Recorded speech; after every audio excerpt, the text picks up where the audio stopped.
صرف تختی لگائی ہے اور افتتاح کیا ہے، چلو اس حد تک میں بھی مانتا ہوں، لیکن یہ دوسرا آدمی اس کے بعد جو آتا ہے، سب کیوں مانتے ہیں؟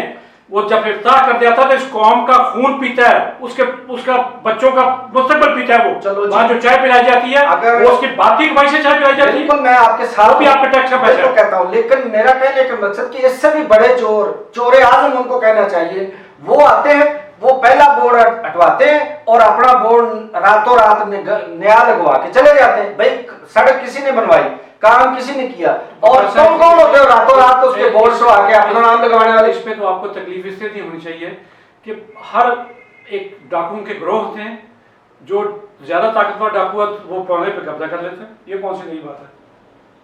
آپ ڈاکوؤں پہ کیوں اعتراض کرتے ہیں؟ اگر سندھ میں ڈاکوؤں کا جلوس نکل سکتا ہے بینر اٹھا کے کہ ہم ڈاکو ہیں، ہمیں پولیس کیوں پکڑتی ہے، کہ ہم بھتہ پولیس کو دیتے ہیں، اسلحہ پولیس سے خریدتے ہیں، ہمیں کیوں پکڑا جاتا ہے، یہ جلوس نکلا ہوا تاریخ ہے پاکستان میں. اس سے بھی بڑے کام اللہ نہ کرے ہوں کہ یہ قوم جو ہے، دراصل وجہ کیا ہے کہ اس قوم کو قوم بننے ہی نہیں دیا گیا. کس نے نہیں بننے دیا؟ یہ سب سے پہلے ذمہ دار ڈکٹیٹر ہے، اس کے سب بعد سے پہلے ذمہ دار آپ ہے. یہ کام استاد کا تھا، یہ کام ماں باپ کا تھا. نہ ماں باپ نے اپنا رول ادا کیا، نہ استاد نے کیا.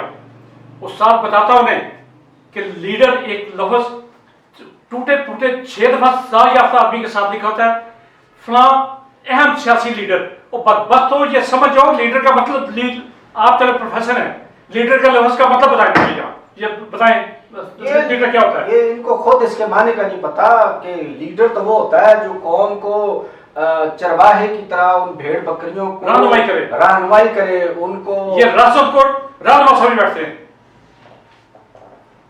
تو یہ جو ہمارے ادارے ہیں نا، ادارے تو رہ ہی نہیں گئے پاکستان میں. کیا کہا جائے، کہاں آپ جو ہے اپنا سر پھوڑیں گے، کہاں کب کون سا ایسا موضوع ہے جس پہ ہم بڑی تسلی اور تشفی سے اس قوم کو کہیں کہ کیا تمہیں ایک ایسا لیڈر مل گیا ہے، تمہیں ایسا قائد مل گیا ہے، تمہیں ایسا ادارہ مل گیا ہے جس میں جا کے کم از کم سفارش کے بغیر، رشوت کے بغیر، بغیر کسی فون کال کے، بغیر کسی چٹ کے آپ کو داخلہ مل جائے، آپ کا علاج ہو جائے، آپ کو وہاں پہ دوائیاں مل جائیں. کوئی ایسا سلسلہ ہوا کہیں ہے؟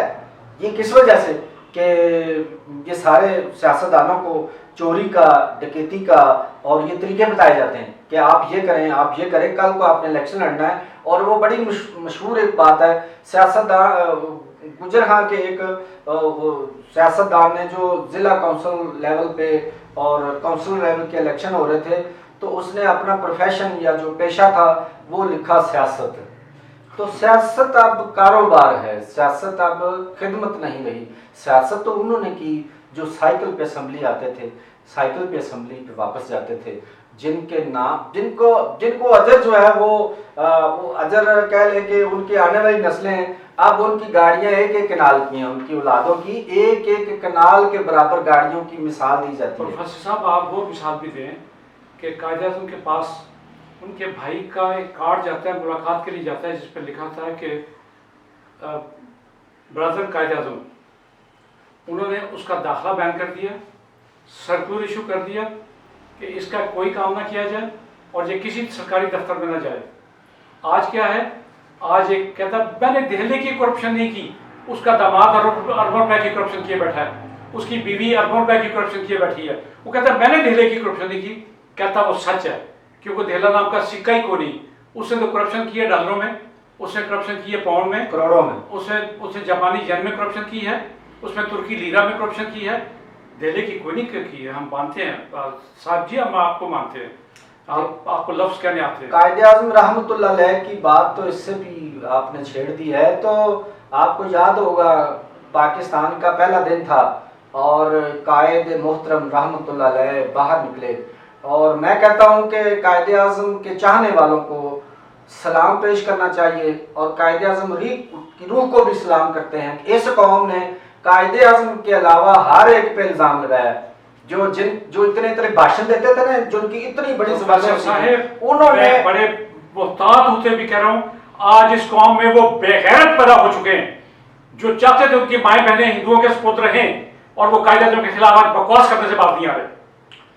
وہ بھی ہیں صرف، اس کو کیا کہیں گے آپ؟ وہ تو ظاہر ہے ان کا جو خون ہے نا ان کے اندر جس قسم کا، وہ اپنے خون کا ابلاغ اور اظہار کر رہے ہوتے ہیں، اور نسل کس میں، اور وہ کیا چاہتے تھے وہ آپ نے کہہ دیا۔ میرا کہنے کا مقصد کہ قائد اعظم رحمۃ اللہ علیہ پہلا دن تھا، پاکستان بن چکا تھا اور اپنے دفتر میں بیٹھے، رات ہو چکی، وہ تھک گئے، باہر نکلے تو گورنر جنرل ہاؤس کراچی میں انہوں نے دیکھا کہ باہر بہت زیادہ روشنیاں جو ہے وہ جگمگ جگمگ کر رہی ہیں۔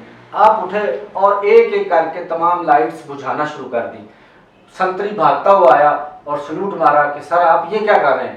انہوں نے کہا بھائی یہ لائٹس بند کر رہا ہوں جی، یہ یہاں کی خوبصورتی کے لیے، یہ روشنی کے لیے۔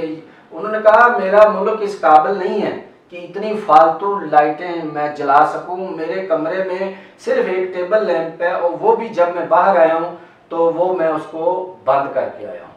تو قائد نے تو ایسے ملک دیا تھا ہمیں، اور قائد نے کون سے پوسٹر بنوائے تھے، قائد نے کون سی ایسی ریلیاں نکلوائی تھی اس وقت، کیا تھا؟ قائد کی تو گفتگو بھی کسی کو سمجھ نہیں آتی تھی، وہ انگریزی میں بات کرتے تھے، لیکن لوگ کہتے تھے کہ اس کا لہجہ، اس کی انگریزی، اس کی تقریر ہمیں سمجھ نہیں آئی، لیکن اس کا لہجہ، جلسے کی میں اس کا خلوص بتاتا ہے کہ یہ قوم کے ساتھ۔ کہ وہاں ایک اماں کھڑی تھی، قائد اعظم تقریر فرما رہے تھے تو وہ سر ہلا رہی تھی۔ کسی ساتھی نے پوچھا کہ اماں تمہیں کچھ سمجھ آ رہی ہے؟ اس نے کہا مجھے کوئی سمجھ نہیں آ رہی، لیکن مجھے یہ یقین ہے کہ یہ بندہ سچ بول رہا ہے۔ آج یہ قرآن اٹھا کے جھوٹ بولتے ہیں، یہ خانہ کعبہ پہ جا کے اپنے پی ایم ایل کو لے جاتے ہیں، وہاں ان سے حلف لیتے ہیں اور آ کے خود بھی جھوٹ بولتے ہیں، انہیں بھی جھوٹ پہ مجبور کرتے ہیں۔ تو پروفیسر صاحب میں آپ سے درخواست کروں گا کہ اساتذہ حضرات قائد اعظم کی پیروی کرتے ہوئے اپنے شاگردوں کو بتائیں کہ وہ کیا قوم ہے، کس سے بنی تھی۔ اسرار صدائی مرحوم نے جو کہا تھا لا الہ پاکستان کا مطلب کیا، لا الہ الا اللہ، کیا آج یہ سمجھتے ہیں، یہ کہتے ہیں صرف الا اللہ، اللہ جانے، اللہ کا کام جانے، ہم نے نہیں چھوڑنا کچھ بھی پاکستان میں۔